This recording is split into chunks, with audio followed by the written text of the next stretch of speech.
Now it is almost time. It is 2:05. So we will start the session right now.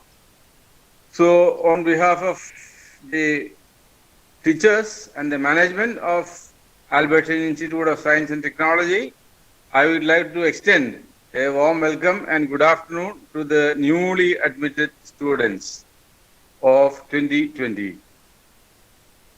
Okay? So in the morning, you just today had two sessions that were conducted by the university themselves. But some of these sessions during the induction program are left for the individual colleges to be organized. So this is one such session. We will have it up to 3:30 maximum, not more than that. I will not go beyond that. If possible, I will make it before 3:30. Okay? And my duty is to introduce what are the special features of our BTech of APJ Abdul Kalam University to the newly admitted students.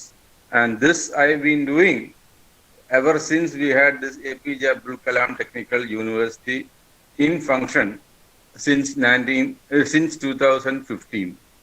So 15, 16, 17, 18, 19, 20. This is the sixth time I am doing this job.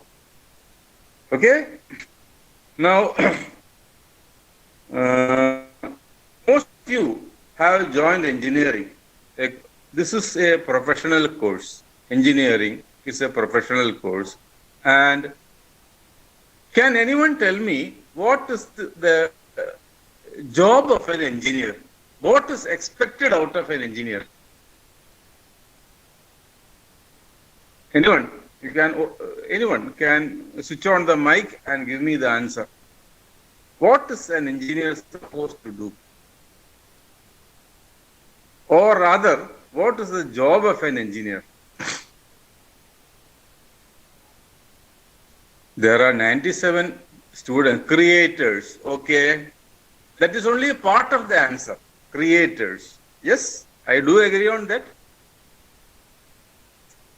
I want a more specific answer for this. Solve problems and develop. Problem solver. Yes, problem solver, creator. Then, anything else? To find solutions to problems of daily life, make life simpler. Okay. So a variety of definitions have been given to me for this question. What is the job of an engineer? Or what is an engineer supposed to do? In general, the engineer is supposed to create or develop solutions to daily problems using minimum amount of materials at a very economic cost. Okay. Right now, most of you, almost I will say 100% of you, will be having a mobile phone with you. Okay. And this is a smartphone. Imagine a situation 40 years back. 40 years. What is the function of the mobile phone? Basic function is communication. To aid in communication. Okay. It is a tool to help you to communicate. Now imagine a situation 40 years back when the mobile phone was not in existence. How you people used to communicate? How people used to communicate when the mobile phone was not in existence 40 years back. What I am talking of is in the 80s. Okay, in the 80s, let us say I had a land phone at home and I want to make a call to my relative who is at Trivandrum. I can't directly call him. Okay, I can't directly call him. I will, first of all, I will dial 0. I will dial 0. Then I'll get connected to the exchange, local exchange. So the exchange operator will ask me what is my number. Then I will give him my number. And what do you want? I want to be connected to Trivandrum, this number. Okay. Whether you want it as a ordinary call or as an urgent call or as a lightning call, there were 3 types of calls and 3 different tariff rate also. So if it is not, matter was not urgent, I will say ordinary call. If it is a matter which is little bit urgent, I will say urgent call. If it is utmost urgent, I will say lightning call. Okay, I said lightning call. Then I'll sit beside my land phone, wait for 1 hour, 2 hour, 3 hour. Maybe after 3 hours, I may get the connection. That was the situation 40 years back. Okay, but now those things are gone. Land phone has become almost obsolete. So today I am not using land phones. Everyone is using cell phones. Most of the students can't join the class. What is it? They are saying call is denied. Why? We have provision to admit 250 students. Only 95 are there in this class.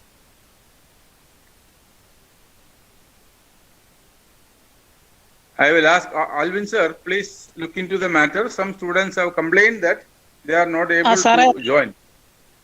Sir അതൊരു പ്രശ്നം പറ്റി സാറേ. അതെ കോളേജിന്റെ ideas അല്ല, എന്റെ personal ideas ആണ് create ചെയ്തത്. അതാണ് ആ പ്രശ്നം പറ്റിയത്. അപ്പൊ എക്സസ് വരുന്ന കുട്ടികളോട് ഇൻഫർമേഷൻ കൊടുത്തിട്ടുണ്ട്, യൂട്യൂബിലേക്ക് കയറാൻ വേണ്ടി കൊടുത്തിട്ടുണ്ട്. അപ്പൊ ഐസാറ്റ് സോഷ്യൽ മീഡിയ എന്നാണ് അതിന്റെ ഇത്. ഞാൻ ഇൻഫർമേഷൻ പാസ് ചെയ്തിട്ടുണ്ട് ട്യൂട്ടർമാർ. ലൈവായിട്ട് കിട്ടുമോ കുട്ടികൾക്ക്? ലൈവായിട്ടാണ്. ഇന്ററാക്റ്റീവ് ആയിരിക്കില്ല എന്ന് മാത്രം അല്ലേ? ആ കുട്ടികൾക്ക് ഇന്ററാക്റ്റീവ് ആകാൻ പറ്റത്തില്ല. ഇവിടെയുള്ള കുട്ടികൾക്ക് ഇന്ററാക്റ്റീവ്. ഓക്കെ, ഇപ്പോൾ ഇവിടെയുള്ള 95 പേർക്ക് ഇന്ററാക്റ്റീവ് ആയിരിക്കാം. ഇന്ററാക്റ്റീവ് ആയിരിക്കും. അതെ അതെ സാറേ.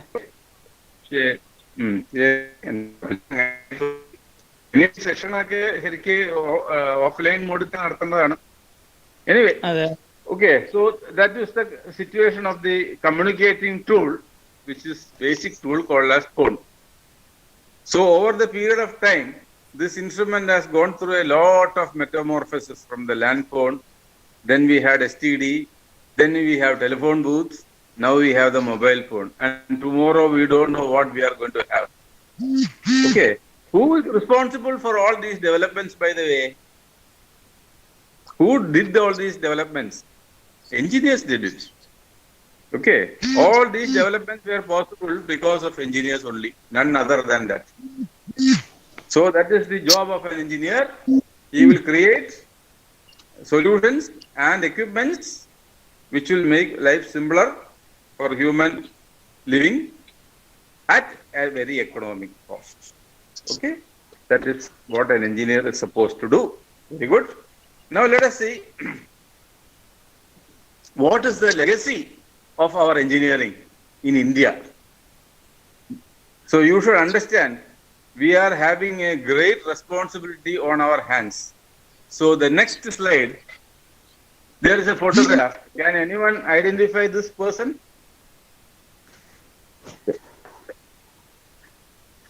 Can anyone identify who is this person? This is one of the greatest engineers our country has ever produced. In the modern times, okay, not C.V. Raman, my dear. It's not C.V. Raman. C.V. Raman was not an engineer. He was a physicist. This is an engineer. Yes, M. Vishwesvaraya, Sarishma Ayar. She is correct. That is Sir M. Vishwesvaraya. Okay. And his September 15th every year, we celebrate, we observe Engineers Day in honor of Sir M. Vishwesvaraya because September 15 happens to be his birthday. He is one of the greatest engineers this country has ever produced, Sir M. Vishwesvaraya. He is a homegrown engineer. He didn't go to any foreign country to complete his studies. Completely studied in India only. Okay, and he is Sir M. Vishwesvaraya. The next slide, Arun. This everybody will know. Okay. Dr. APJ Abdul Kalam, the People's President of India, he was also an engineer, an electrical engineer, by the way, another homegrown engineer who did this engineering completely in India only. And finally, he rose up to be the president of this country, one of the greatest engineers another greatest engineer this country has ever produced, that is Dr. APJ Abdul Kalam. And look at what he has said. If you want to shine like the sun, first burn like the sun. That is his famous quotations. So the second person which I am talking of is another great engineer, that is Dr. APJ Abdul Kalam. Next slide. Next slide. Okay. Here some more engineers are there. How many engineers you can identify from here in this slide? Some of them are educated in India. Some of them did education abroad. On the top left we have Metroman E. Sridharan. Then in the middle, top middle, we have a person who recently passed away. The top middle. A person who passed away recently. He is considered as the father of Indian IT industry. Okay, he is considered as the father of Indian IT industry. Kohli. That is Kohli, FC Kohli. Okay, he is from what he called, he did this engineering abroad from USA. And on the right, top right, this is the milkman of India, Dr. Varghese Kurian, milkman of India. He also did his mechanical engineering from India, then went to do a higher studies in dairy technology from Sweden. Then came back and set up Amul. The rest is history. I don't want to repeat it. Then coming to the bottom on the left side is my teacher. He was my principal during my college days. More than a principal, I will say he is a great administrator. A very short man. He was only 5 feet 3 inches in height. But he was able to command and pacify a mob of unruly students with just 2 words. Go to the hostel, my dear boys. Everyone will go back to the hostel. Any volatile situation, he will diffuse with these 3 words. Go to the hostel, my dear boys. That is Professor K.M. Bahauddin. He is no more. Then bottom middle, Asim Premji, founder of Wipro. He also did his engineering in USA. Bottom right is another engineer teacher, one of the best director of technical education our state ever had. I will say, our state of Kerala had so many director of DT, director of technical education. But among them, this gentleman shown here in the bottom right, I will say is one of the best. He is Dr. P.J. George. He passed away 2 months back at Pale. He was from Pale. He also did this entire engineering in India, in Kerala only, not only in India, Kerala. Okay, then coming to the next slide. Next slide. 3 are shown here. One is Mukesh Ambani. The other one is Sundar Pichai. Then both of them are still alive. Then top right, the person is no more. That is also an engineer. He is Dr. D. Babu Paul. He used to be the additional chief secretary of Kerala. A very able administrator, engineer administrator, I will say. Technocrat, I will say. Then bottom, I have left blank. Okay. I want to see someone from you in that space. Okay? Someone from you in that space. So maybe in a matter of 10, 20 years, if I'm still alive, I can see one from ISAT in that space over there. That is why deliberately I've kept it blank. So all this while, the girl students may be wondering why this sir is always biased against what you call males. No, not at all. Look at the next slide. Next slide, please. All these are female engineers in India. Okay, the top left is the first female engineer from India. Her name is Padmini.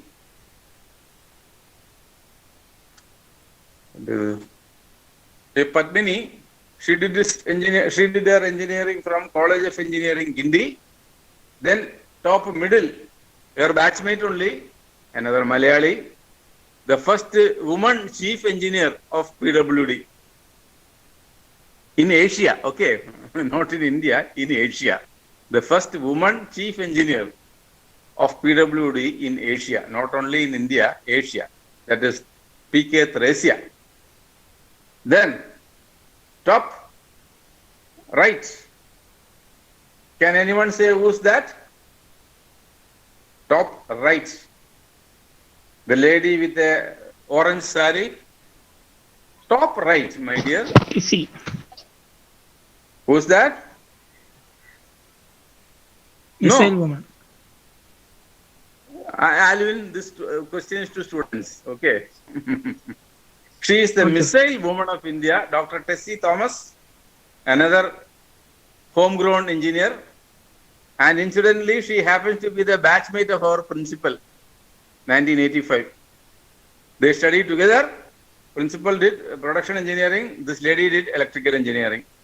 Then bottom left, as you say, is Kalpana Chawla. She is chemical engineer from Punjab Engineering College.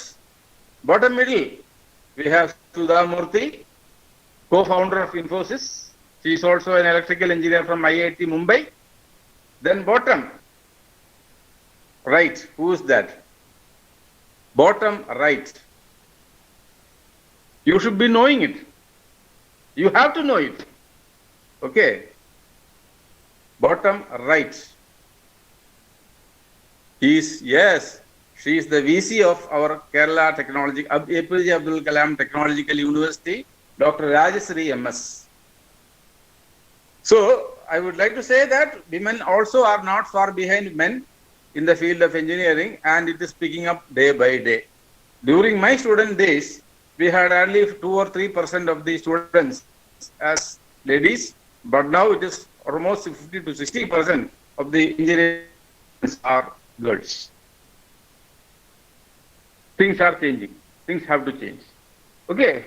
So, we are part of a rich legacy like this. These are all our forefathers, the past and present and the future of engineering. Now you are the future generation. What I have shown is past and present. You are the future generation. So we have a heavy responsibility resting on our shoulders. We have to prove that we are capable of handling those responsibilities. Okay? So with these words of introduction, I would like to start with the next slide, BTech degree of APJ Abdul Kalam Technological University. Okay. Now, many of you may be having some siblings, maybe elder brother or elder sister or cousins who had already done engineering, or some of you may even be having parents, mother or father who had already done engineering, or uncles and aunties who have already done engineering. Okay, but engineering has undergone a sea of change. The engineering of yesterday is not engineering of today. Many changes have taken place. What we studied 30 or 40 years back has become obsolete, irrelevant now. So, unlike other subjects, like let us say economics, or let us say there is no room for much change. In our engineering, it is not like that. Year after year, changes are taking place. Our scheme is being revised every 4 years. First syllabus was in 2015, then that was revised in 2019. Now 2023, next revision is due. So every 4 years, our syllabus gets revised. So what happened yesterday may or may not be relevant today. So the engineering 30 years or 20 years back has become obsolete now. So your elder siblings or elder cousins who had done engineering might have given some idea to you about engineering. Some of it may be okay, but much of it will not be okay. Okay. So let us, Arun, next slide. Okay. So engineering degree at degree level started off in Kerala in 1938, which is the first engineering college in Kerala. College of Engineering Trivandrum, which was established in 1938. And at that time, there was only one university, that was Travancore University, which later on became Kerala University. There was only one engineering college in the entire state of Kerala in 1938. Okay. And engineering at that time was a 5-year program. Out of that, first 3 years was almost common. The next 2 years was branch specific. So after the 3rd year of engineering, those days, you could change your branch. Someone who got admitted in civil engineering after 2 years felt that electrical was better, can change to electrical provided vacancy was there.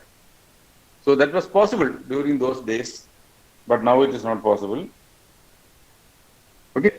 So originally it was at a 5-year program, and that syllabus focused mainly on the academic aspect of engineering, with little or no thrust on practicals. I will say engineering is a practical science. So those days, it was BSc engineering.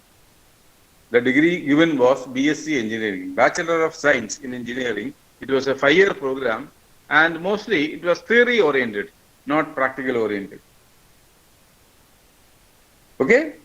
By the way, can anyone tell me which is the first engineering college in the country? This is the first engineering college in Kerala, College of Engineering Trivandrum. Which is the first engineering college in our country, India?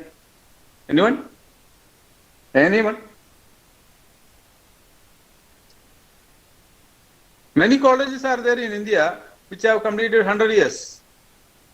There are 12 or 13 colleges which have completed 100 years of existence.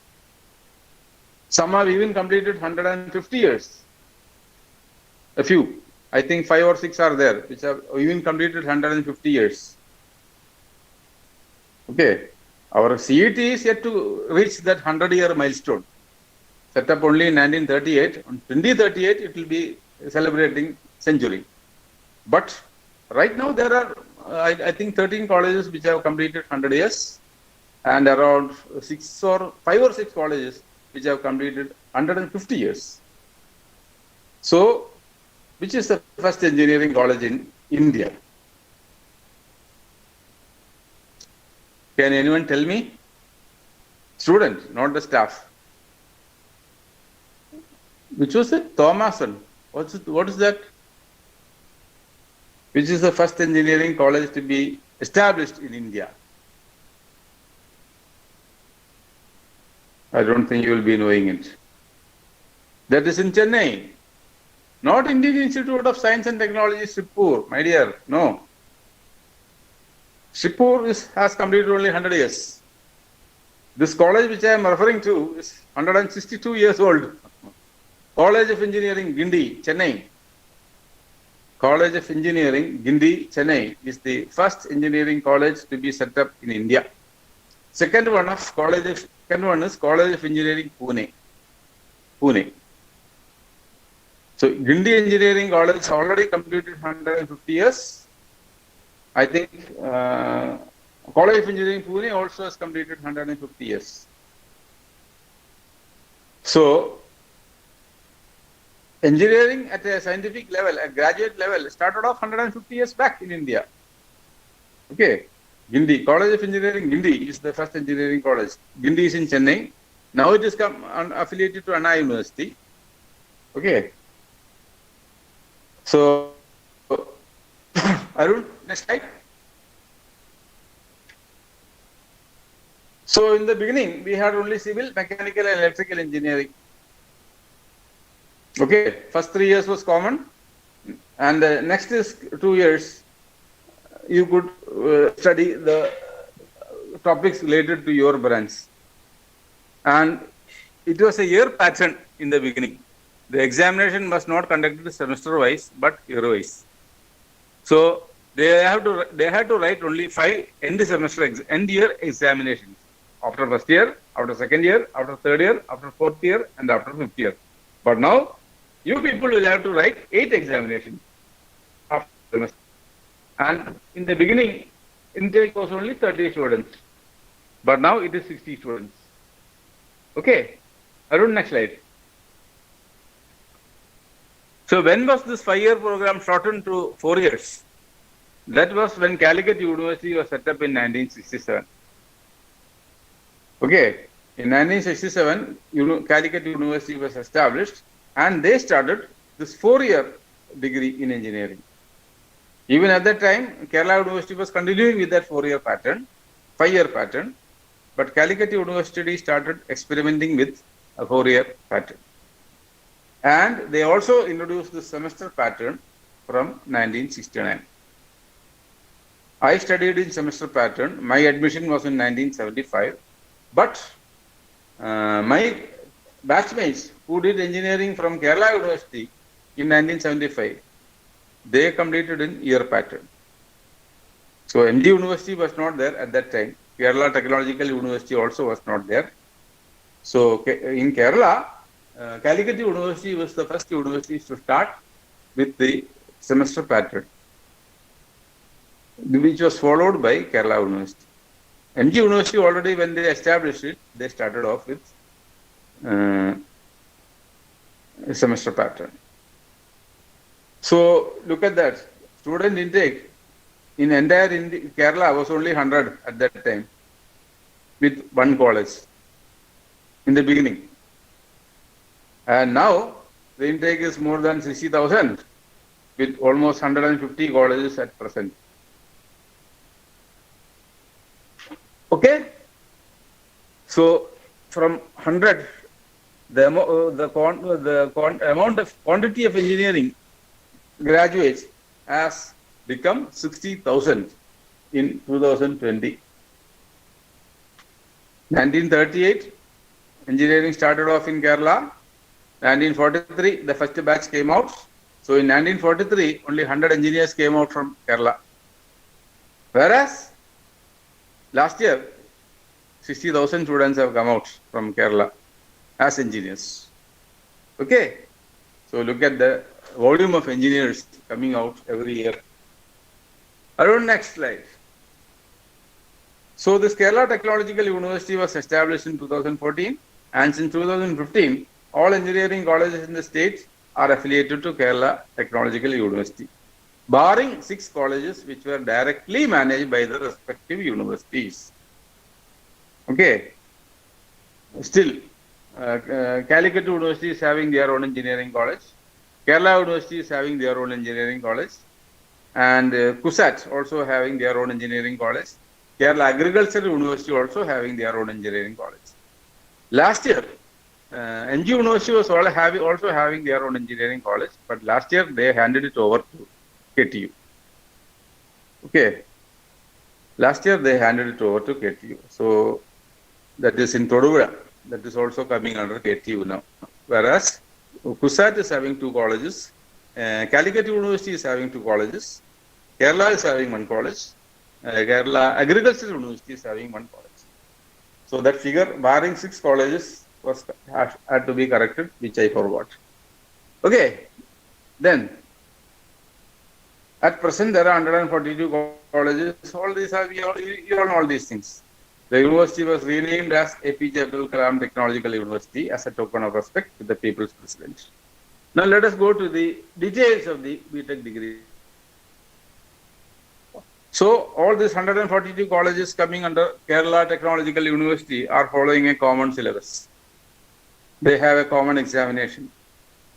On the same day, they have a common examination calendar, and examinations are held strictly as per schedule, and results are published expeditiously. So there is a common syllabus, there is a common scheme of evaluation, and all colleges follow a common academic calendar. The academic calendar is published by the university. They give us the academic calendar. We are supposed to follow it, and we follow it strictly. Okay. So all over Kerala, we are having the same syllabus now. All over Kerala, examination on the same date. Result is also published on the same day. That was not the situation when these respective universities were doing it. Some of the universities will do it fast, some of them will do it slow. And those days, I remember, this 4-year engineering turned out to be 4.5 years, 4 years, 8 months, 4 years, 11 months, like that. But now, you are admitted in 2020, 2024, your program will be over. 2024, April, May, you will be out. It has to go, you have to get out of this BTech. It is compulsory. 2024, there is no extension beyond 2024 for you. Okay, next slide. Now let's see what are the novel features of the KTU scheme and syllabus. Okay, so the BTech program of KTU is of 4-year duration and divided to 8 semesters. There will be an end semester examination conducted by the university after each semester. So after first semester, you will be having end semester university exam. After second, after third, after fourth, after fifth, after sixth, after seventh, after eighth. So after all semesters, you will be having end semester examination conducted by the university. Then the program follows a credit-based system with definite credits allotted to each course, depending upon the relative importance of the course. So in first year, semester 1, you will be having 5 courses which are having credits and a 1 course which is not having credit. This is all theory courses. Then 2 lab courses will be there. That also will be having credits. So you will be having 5 theory courses with credit, 1 theory course without credit, and 2 lab courses with credit. There is no examination for lab course. Okay, next slide. So the distribution of credit is roughly like this. That is a guiding principle. That is, if the course is having 4 hours per week, okay, course is 4 hours per week, then you will have 4 credits. If it is 3 hours per week, it is 3 credits, etc. Then practicals, laboratories, workshops will have half the credit of theory course. That is, for example, if a 2-hour theory course is having 2 credits, a 2-hour lab course will be having only 1 credit. So that is what is happening in your case. You will be having 2 lab. One will be either physics or chemistry, then 1 workshop. Both these will be having only 1 credit. So theory courses will have full credit, whereas lab workshop will have half the credit. Okay. Then for the entire BTech program, you will be having 160 credits. 160 credits are you will be having spread out throughout the entire 4 years. Additionally, you will have to gain 2 more credits from other activities, which I will explain later on. What is this? How this 2 credit is distributed. 160 credits from academic activities, 2 credits from other activities. So 162 credits, then only you will get your degree certificate. Previously, this was 180 courses from credits from academics and 2 credits from other activities.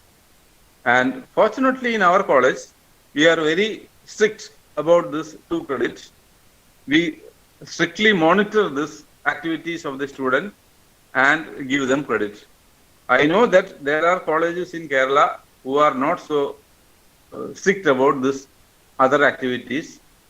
So, even after completing the entire BTech program, after passing all the exams, students are not getting their degree certificate because this 2 credit they have not entered in the what you call site.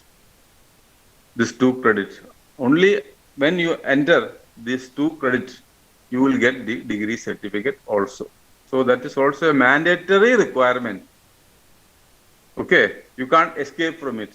160 credits from academics and 2 credits from other activities. So we are having a provision for this other activities also. So take care right from first year onwards. Be careful that you take the required activity points. You have to score 100 activity points, and this 100 activity points will be converted into 2 credits.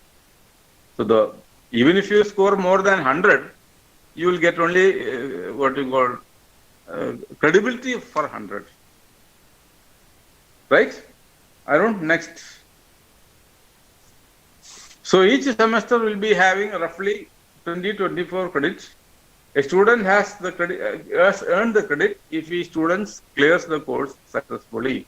That means if the student passes the course, he has gained that credit, earned that credit.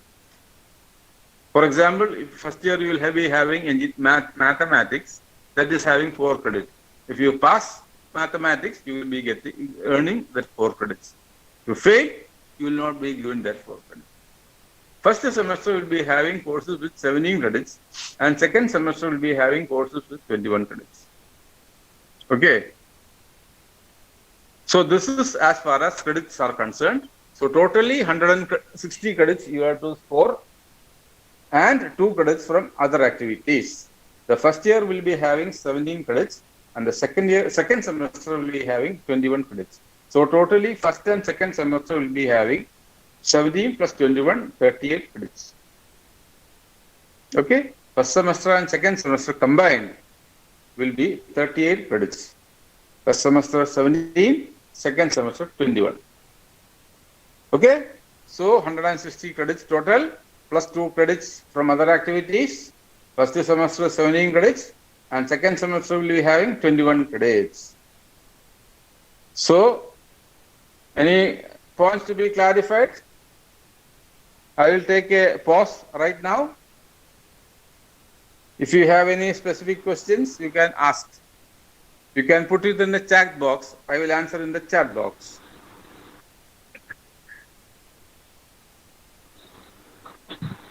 Okay, I will give a 2 minutes pause. So during this pause, if you have anything to ask, you can put it in the chat box. I will give my answer also in the chat box. Anything? If there's nothing,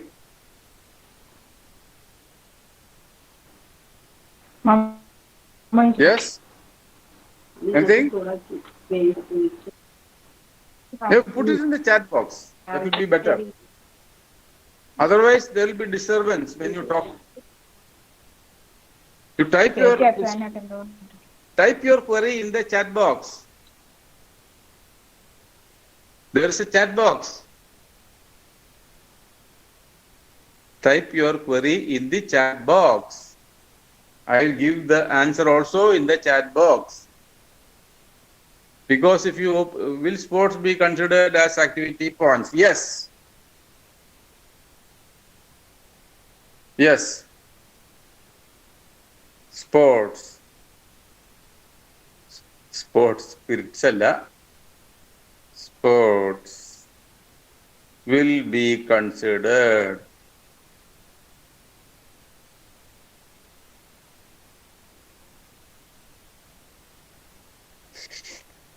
Okay, sports will be considered. Is there a minimum amount of you need to accumulate each sem? Nothing like that. 100 activity points means roughly if you separate it at 15 or 16 activity points per semester. But mind you, 7th semester and 8th semester, you will not get any time for doing all these activities. So 3, 4, 5, 6, 1, 2, 3, 4, 5, 6, 6 semesters will be available for these activities.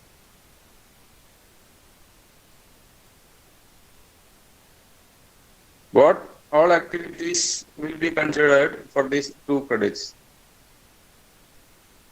See, you have a class advisor. We have allotted a class advisor, senior class advisor, and then assistant class advisor for each class. For mechanical, for electrical, for civil, for computer science, for EC, there are 2 class advisors. So you contact the class advisors for more clarifications regarding this activity points.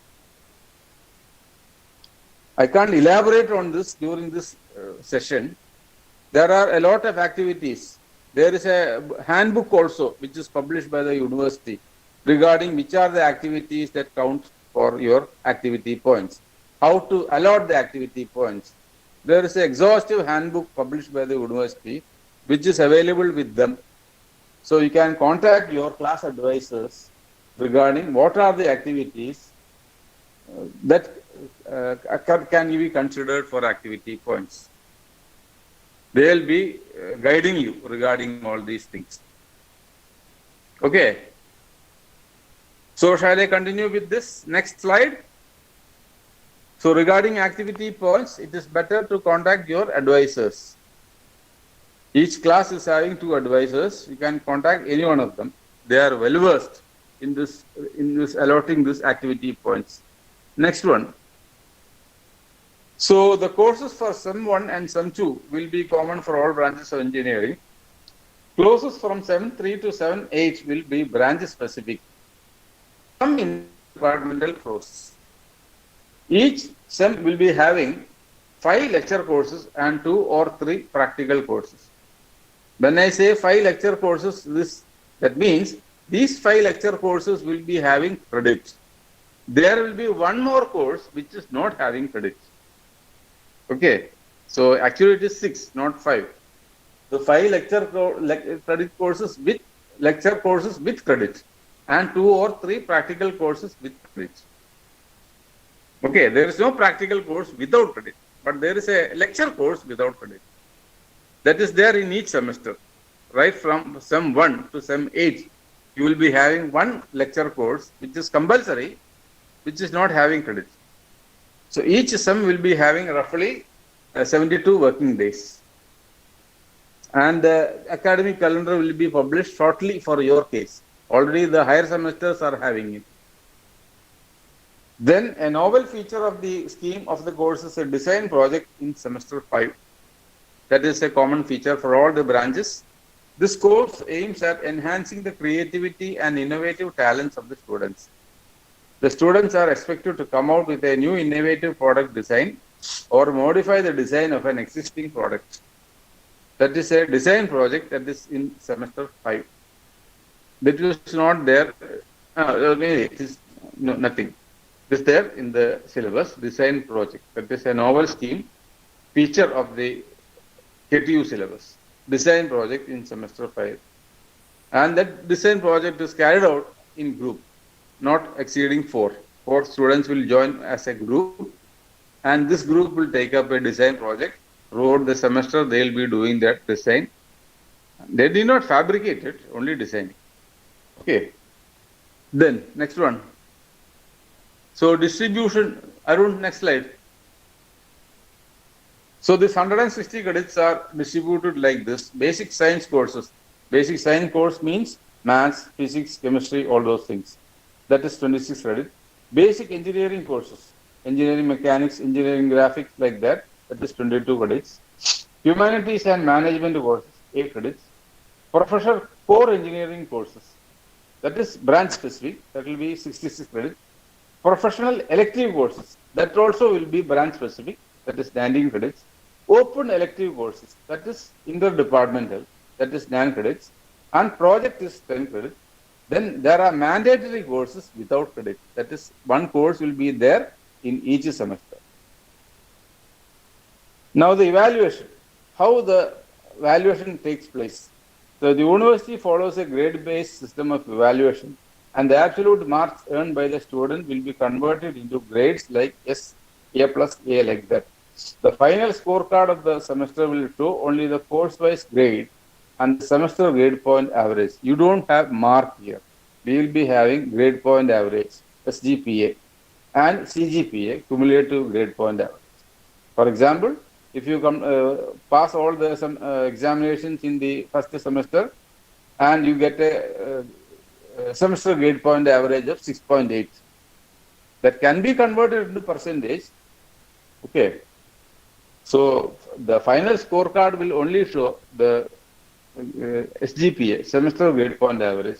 Then the final degree certificate will show cumulative grade point average, CGPA. That is the total of all the 8 semesters.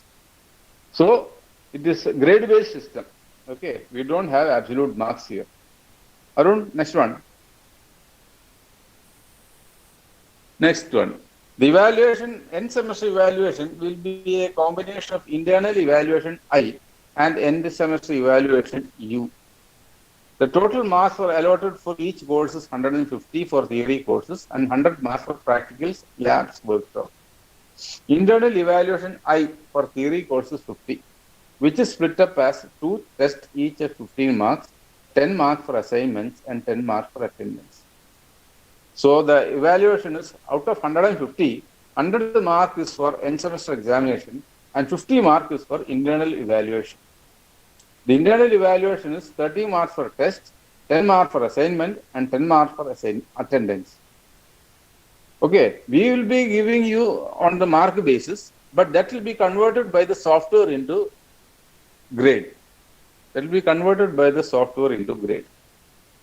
Okay, next slide. End semester examination will be conducted by the university and carries a maximum of 100 marks. For practical lab workshop courses, there is no end semester examination. End semester university examination in semester 1 and semester 2. The maximum mark is 100, which is allotted according to regularity in the class, bios and internal tests. For higher semesters, there is an end semester practical examination and is conducted as per directive of university. So, end semester examination conduct is for 100 marks, internal evaluation is for 50 marks, whereas for practical lab workshop courses, we have only 100 marks, and for first semester and second semester, this 100 marks is internal. You don't have end semester examination. University examination is not there. It is internal examination for first semester and second semester. Third semester onwards, you will be having external examination, end semester examination. That is as per university schedule. They will put up a schedule and conduct it. Okay. Then next slide. The valuation, end semester examination, answer scripts will be evaluated at centralized evaluation camps. Not in the college, that will be organized in CV camps. The criteria for passing the course will be 40% marks in end semester examination and 50% in marks in ESC and internal mark put together. That means out of 150, the student has to score 75 marks. Then only the student has passed that course. If the student scores less than 75 marks, end semester and internal put together, the student has failed. Also, if the student scores less than 40% marks in end semester, again, the student has failed. Okay? So out of 100, you have to score minimum 40, and out of 150, you have to move minimum 75. So it is 40 plus 35. 140 plus 35. 40 marks from out of 100 and 35 marks out of 50. So 40 plus 35 will be 75. That is, you are passing the course. Okay. If it is less than 35, you have to make up in the end semester examination. Suppose the student is having only 30 marks internal examination, then the student has to score 45 marks in end semester examination. Okay. Right? Next slide. So, eligibility for end semester examination, students should have minimum 75% attendance for each course to be eligible to register for end semester examination. This is a must. There is no dilution on this. You should have minimum 75% attendance for each course Students who do not satisfy the above condition will have a chance to register for summer courses. Don't wait for that. Conducted after even semester examination and become eligible.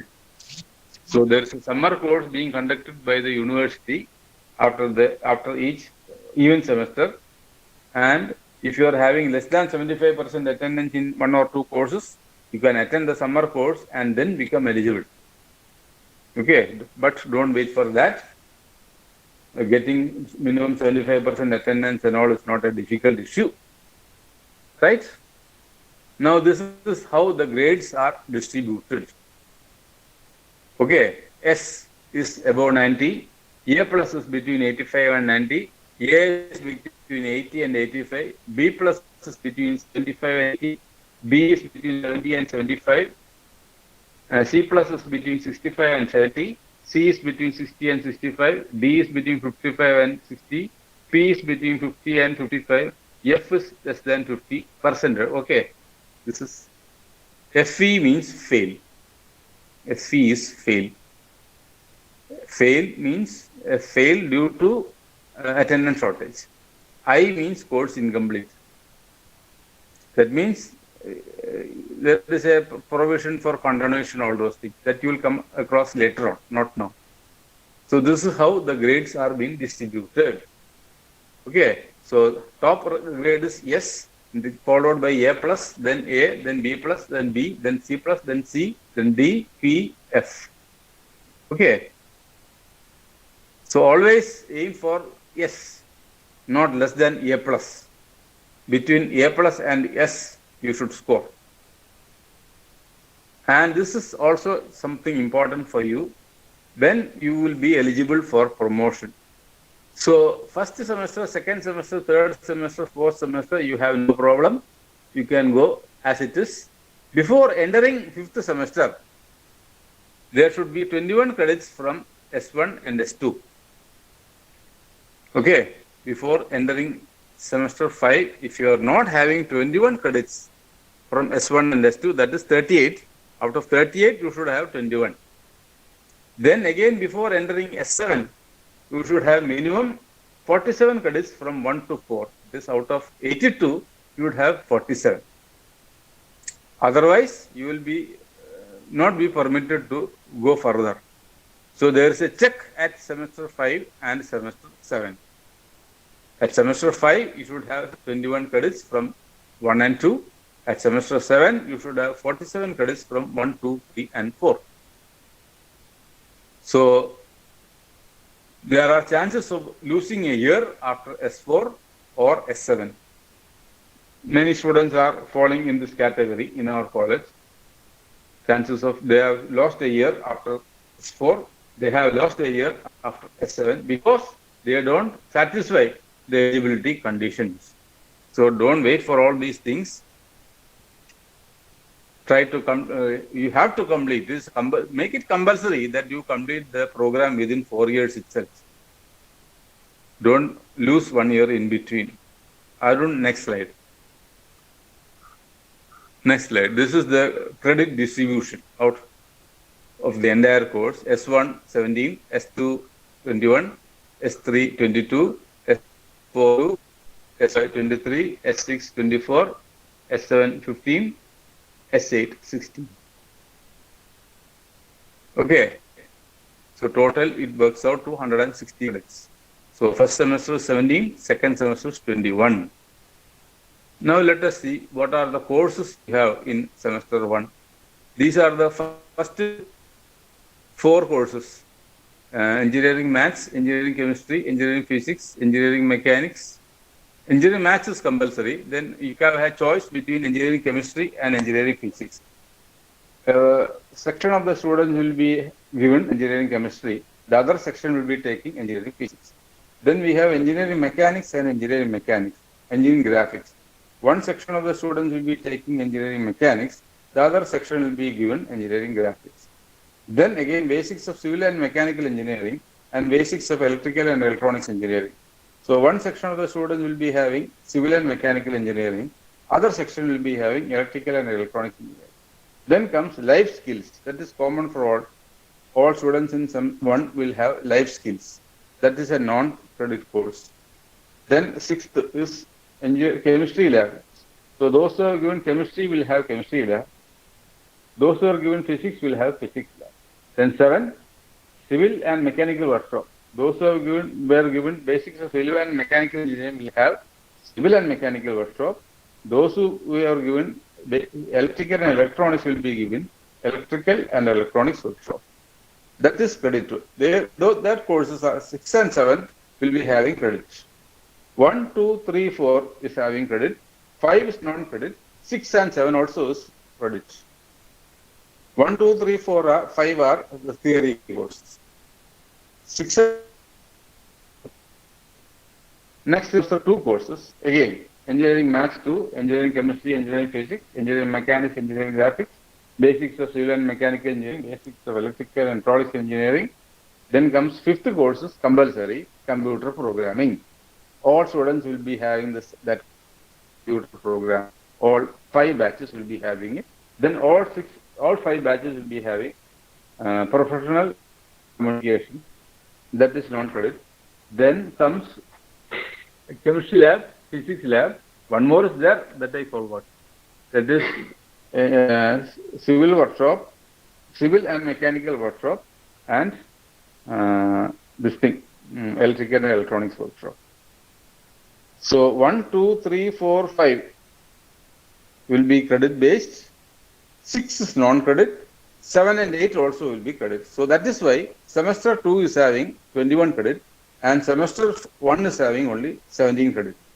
Additionally, one course is coming here, computer programming, which is having 4 credits. Okay, that is not there in semester 1. Okay, that is not there in semester 1. So, computer programming carries, that is why semester 2 we are having 21 credits and semester 1 we are having only 40. So, these are the courses which are having in your first year.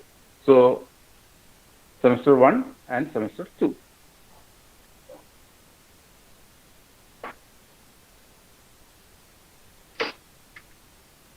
Next one. Next slide. Academic calendar. The university published academic beginning of each academic year, which indicates the dates of internal and external examinations, publication of results, and attendance. Every college has to strictly adhere to the academic calendar and furnish. That is not of interest to you. There is an academic calendar published by the university, and we have to follow that academic calendar. All over Kerala, they will be following the same academic calendar. Then there is another aspect called as academic auditing. That is, whatever academic work we are doing over here will be audited by 2 external auditors appointed by KTU, and that is conducted 2 times in each semester. All academic documents are thoroughly, meticulously audited and graded. So we have been graded as very good and excellent consistently since 2015. Academic auditing is also a special feature of our university. Then, online access by students. KTU works on a paperless platform. All students registered during semester 1 will be given a unique student ID and password. Students can access the online management system by using student ID and password, and they can browse the study material uploaded in the web portal, register for examination, summer courses, other activities online. So there is no paperwork involved here. So once the admission process is over, you have to get registered with KTU, and when after the registration is over, they will be given your unique ID, registration number. In our case, it will be it will be go like this: AIK 20. If it is EC 001. If it is mechanical, AIK 20 ME 001. That is a student identification number, and that process will be explained to you.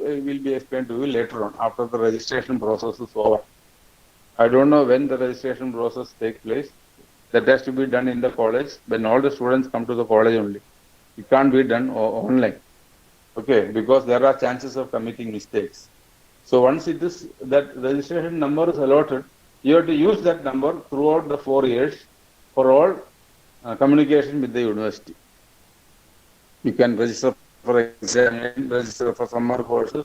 You can or download your scorecard. All those things is possible. Okay.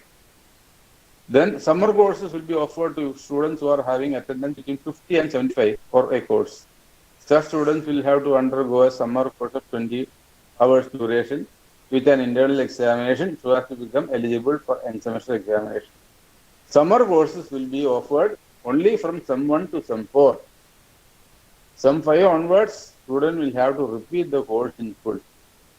So that means if you are having less than, any student is having less than 75% attendance in one or two courses up to semester 4, they have to undergo, can take up a summer course of 20 hours duration, complete that summer course and become eligible for the examination. Examination will be conducted again after the completing of the summer course. So this facility of summer course is there only for semester 1 to semester 4. Semester 5 onwards, there is no summer course. Okay, this is in case you fall sick or something like that. Your attendance is between less than 75, but more than 50. You had they had a bike accident, they had a car accident, they were able to come to college for a few days, and because of that, they lost the attendance. But the attendance is between 50 and 75. In that case, those students can take up the summer course. If it is less than 50, nothing. You can't do anything. Okay. With less than 50, you have to repeat that course. Right? If it is between 50 and 75%, to save you, this provision is there, summer course. Okay? Arun, next slide. This is another feature of our course, BTech Honors. That is, if you are a student having a CGPA of more than 8.0 up to semester 5, okay, the student can register for honors program starting from semester 6. What is the special feature of the honors program? The student will have to take up honors courses and obtain additional 12 credits. Okay, additional 12 credits the student have to secure. Apart from this 160 credits, you have to take 12 more credits from designated online courses, that is called as MOOC courses, or from PG level courses, non-departmental elective courses of the same discipline. If the student fails to secure the credits less than B in any of these courses, the student will have to drop out of the honors program. Okay, this is meant for the what you call studious students, students who are desirous of taking up higher studies, students who are desirous of going abroad for higher studies. In that, for those students, this honors program will be helpful. Okay, honors program will be helpful. You are specializing in your own field, in your own subject, that is in your own mechanical or electrical or civil or whatever it is. So you will be given BTech honors degree in mechanical engineering or BTech honors degree in electrical engineering. Others will get BTech in electrical engineering, ordinary BTech. So it makes a lot of difference. A BTech honors degree and a BTech degree makes a lot of difference. People who understand academics, they will immediately find out that honors is better than ordinary BTech. So this student has undergone honors course. So additionally, you have to take 12 credits. Out of that, 2 MOOC courses and 2 non-departmental courses, elective courses. So there are students in our 7th semester and 7th semester who are doing honors program. Okay, honors program. You can register for honors program only from S6 onwards, not from S5. So you should have minimum 8 CGPA up to 8.5. Then only you can take up this honors program. And in case during one of these, in any one of these honors program, you have a grade less than B, then you have to drop out. You have to drop out. So this is meant for the studious type of students, honors program. Arun, next one. This is another special feature of our BTech program, BTech Minor. This BTech Minor is a dual degree program. which is used to be in existence in universities other outside universities. Outside university, they had dual degree program. That is, they had BE civil and BE electrical. But those students had to study for one more year. After 4 years of study, they had to study for one more year, 5 years. Then only they'll get this double degree. But here that is not required. Within the 4 years itself, you can take the minor degree. That is, if you are a student in computer science, you can take a minor in civil. If you are a student in civil, you can take a minor in electrical. If you are a student in electrical, you can take a minor in computer science. Okay. For this, CGP up to some 3 is counted. So you should have minimum 7.5 up to 7, 3. Then you have to take 20 more credits from other disciplines. 20, here it is not 12, it is 20 credits more. And this 20 credits is distributed like this. That is 20 credits from theory courses, design project, and 8 credits from online MOOC courses. So 12 credits from theory courses, design project, and 8 credits from online courses of that minor branch. What is the advantages of this minor is because it improves your employment potential, that's all. But you can't go for higher studies in that minor course. Higher studies will be in your major only, not in your minor. But if you have MTech major and BTech minor, your employment chances are better. That is all. The minor courses are, there are some basket related to electrical engineering, basket related to civil engineering. Each semester they have defined, university have defined. These are the 5 courses this semester from electrical engineering. These are the 5 minor courses for civil for this semester. That is all there in the syllabus. And depending upon our position, we will offer from civil, this basket, this is the course this semester, like that. So many students last year who got admitted, that is 2019 onwards, we are having this minor program. So those students are now there in S3. Many have taken up minor courses also. Okay, EC students have taken up CS, CS students have taken up civil, mechanical students have taken up electrical, like that. So many are there who opted for minor course. Arun, next slide. So if the student fails in any of the minor course, you have to discontinue. The successful student will be given degree certificates such as BTech in say that engineering with minor in this engineering. So BTech in electrical engineering with minor in civil engineering, or BTech in civil engineering with minor in mechanical engineering, like that. Okay, so this is to improve the employment potential, not a criteria for higher studies, but you can't go for higher studies in the minor program. Higher studies be in the major. Arun, next slide. This is also under the what you call not fully finalized BVOC degree. BVOC is Bachelor of Vocational Degree. Some that means students who wish to drop out. There may be students who drop out after second year, or students who drop out after third year, but they will be left with nothing. Okay. So for them, this will be helpful. BVOC, Bachelor of Vocational Degree. So they have to undergo skill training courses like additional skill acquisition program, like that. This program details are yet to be finalized. Right now we have finalized only honors program and minor program. BVOC is not being finalized. It is still in the pipeline. Not yet details are not yet available for this BVOC. This is meant for people who want to drop out after in between, maybe after second, third semester, maybe after fourth semester, like that. So they will not be having any degree. So for them, if they undergo some additional skill acquisition programs, they will be given a BVOC degree. Okay. Now regarding this college transfer and branch transfer, college transfer for completing S1 and S2, but only once. After completing, you have to pass S1 and S2. Then only you will be given college transfer to another college of your choice.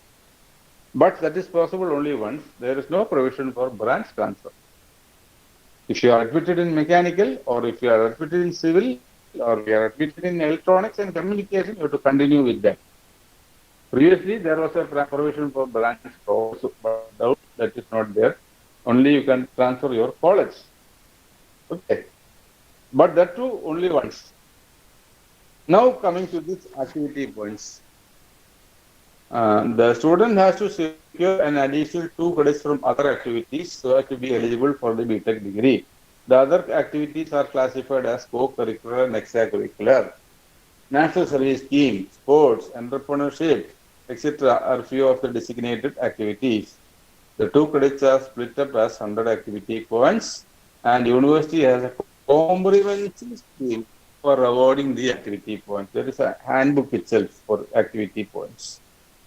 Okay, so you can contact your advisor for more details regarding the activity points. They are well aware of all these things. So totally, there is a change, sea of change brought about in the field of technical education. There is a constant revision of the syllabus so that there is concurrent with the current advances in technology. There is a provision for co-curricular and extracurricular activities, promotion of entrepreneurship and CBA, technology, business incubator, all those things are there in the revised scheme. So along with studies, there is a provision for entrepreneurship. Along with studies, there is provision for innovation also. So whatever you do, that will be awarded. There will be activity points for all activities you do, not only study. Okay. So this is what is in store for the next 4 years of you. So start working from day one itself. Don't waste time. Actually, this induction program should be renamed. It is not induction program. It is an induction and orientation. Should be induction and orientation program. That is, we have to orient you to a new style of study, to a new style of teaching. All of you are coming from +2 background only. So the mode of teaching and the mode of learning is totally different as compared to your +2 in engineering. So it should be renamed. It is not induction program. It is induction and orientation program. So in a nutshell, this is what I have to say. Now time is 3:15. As I promised, I have finished at 3:15 itself. Okay. I think this is next one is the last slide. Yes. So I was ably assisted in this program by myself is Professor P.P. Premachandran and the Dean Academics here, and the Dean Academics is Professor Arun V. Both of us are from medical engineering department. And Arun V is also the controller of examinations in our college. He looks after all the examination related activities. So, anything else? Now to ask anything, you can put up in the chat box. Okay.